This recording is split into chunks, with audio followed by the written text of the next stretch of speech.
नमस्कार छात्रों, कक्षा 10वीं का गणित का पहला चैप्टर है वास्तविक संख्याएं। तो आपने कक्षा 9वीं तक जितनी संख्याओं को आपने यूज किया है, उपयोग किया है, सीखा है, उन सभी संख्याओं को हम वास्तविक संख्याएं कहते हैं। वास्तविक संख्याओं के अंतर्गत कई और भी संख्याएं होती हैं जिनका अपना नाम है और उस नाम के अंतर्गत संख्याओं का एक समूह है। तो सबसे पहले हम बात करते हैं प्राकृतिक संख्याओं की।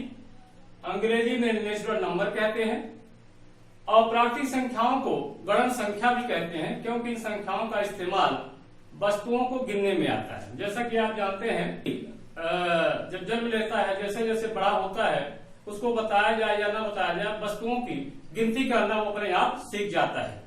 इसीलिए इन संख्याओं कहा जाता है प्राकृतिक संख्याएं। प्रकृति प्रदत्त होती हैं।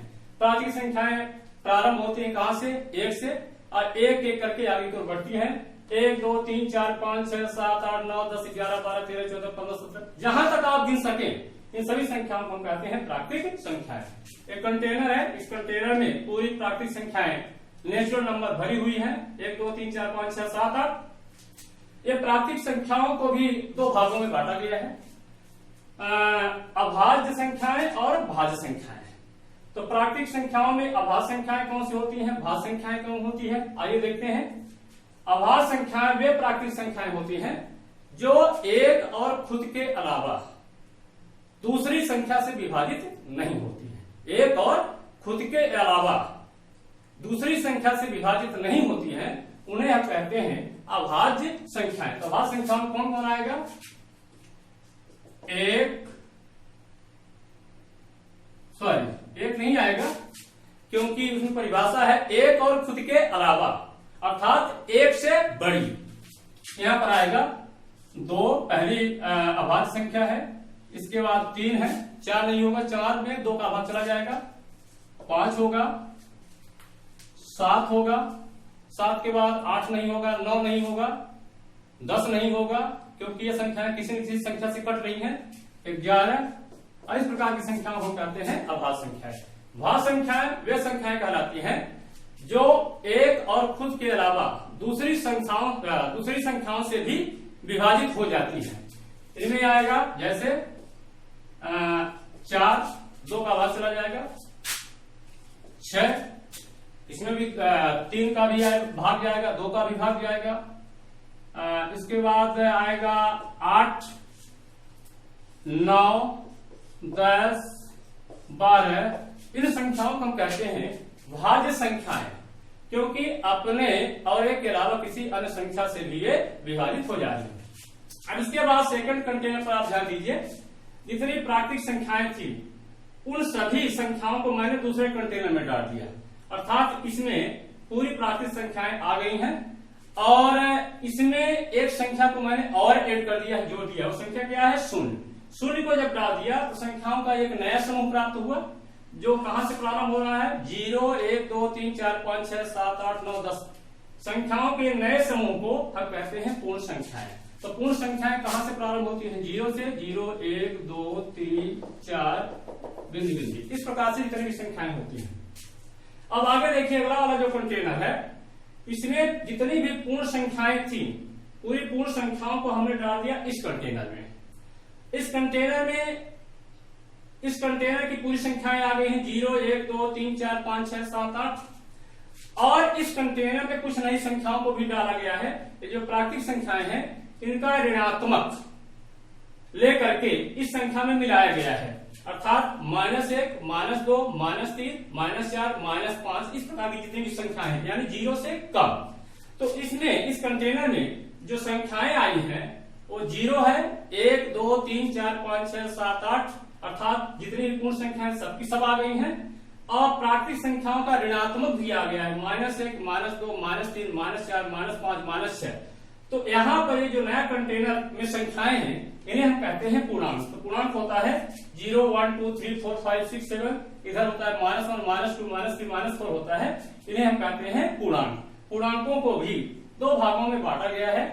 कुछ पूर्णांक उनको हम सम पूर्णांक बोलते हैं और कुछ पूर्णांकों को हम विषम पूर्णांक बोलते हैं। तो सम पूर्णांक वे पूर्णांक कहलाते हैं जो 2 से विभाजित हो जाती है, जो 2 से विभाजित हो जाती है। जैसे 0 आएगा, फिर 2 आएगा, फिर तो -2 भी आएगा, इधर 4 आएगा तो इधर आएगा -4 भी आएगा, इधर 6 आएगा तो -6 भी आएगा। और इस प्रकार से जो संख्याएं 2 से विभाजित हो रही है, धनात्मक, ऋणात्मक और शून्य मिला करके, इन्हें हम कहते हैं सम पूर्णांक। विषम पूर्णांक किसे कहते हैं? विषम पूर्णांक वे पूर्णांक होते हैं जिनमें 2 का भाग नहीं जाता, अर्थात जो 2 से विभाजित नहीं होती है। कौन कौन होंगी? यहाँ पर 1 होगा, 3, 5, 7, ये देखिए इधर हो जाएगा -1, -3, -5 और इस प्रकार से। ये जो संख्याओं का समूह है जो 2 से विभाजित हो जाती है उन्हें सम पूर्णांक कहते हैं, और जो दूसरा समूह है जो 2 से विभाजित नहीं होती है उन्हें कहते हैं विषम पूर्णांक। अब यहाँ पर ये जो कंटेनर है जिसमें पूर्णांक है, इस पूरी संख्याओं को हमने डाल दिया इस कंटेनर में। तो इस कंटेनर में आ गया समस्त पूर्णांक आ गए हैं, और इनके अलावा कुछ इसमें और भी हैं। तो यहाँ पर इस कंटेनर में जो संख्याएं हैं उन्हें हम कहते हैं परिमेय संख्याएं। तो परिमेय संख्याएं होती कैसी हैं? परिमेय संख्याएं उन संख्याओं को कहते हैं जिन्हें हम P/Q के रूप में लिख सके, जहां पर P और Q पूर्णांक हो, P और Q पूर्णांक हो, और यहाँ पर नीचे की जो संख्या है उसका मान 0 नहीं होना चाहिए, अर्थात जो हर है Q है उसका मान 0 नहीं होना चाहिए। तो बटे के रूप में जितने भी संख्याएं होती हैं उसे हम कहते हैं परिमेय संख्याएं। और बटे का मतलब है अंश उसका पूर्णांक होना चाहिए, हर भी पूर्णांक होना चाहिए, अर्थात इन पूर्णांकों में से ही कोई अंश बनेगा और कोई हर बनेगा। तो यहाँ पर जैसे 1/3 है, 2/3 है, -7/4 है, -9/5 है, इस प्रकार की बटे की जो संख्याएं हैं उसे हम कहते हैं परिमेय संख्याएं।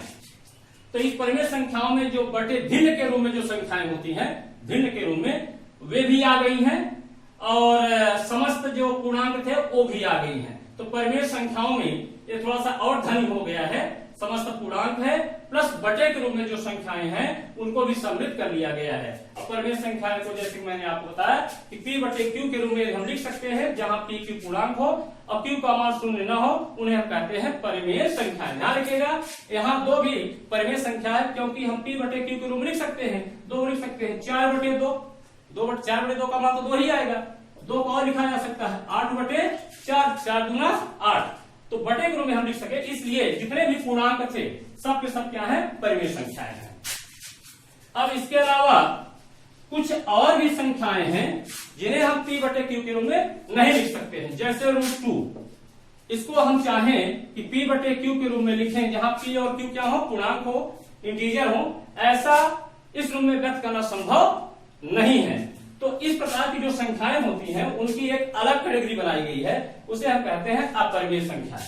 तो √2 है, √3 है, √5 है, -√3 है, -√7 है, इस प्रकार की जो संख्याएं होती हैं उन्हें हम कहते हैं अपरिमेय संख्याएं। इसमें पाई भी आता है जो हम लोग यूज करते हैं गणित में, जिसका मान लगभग मान लेते हैं 22/7 या 3.14।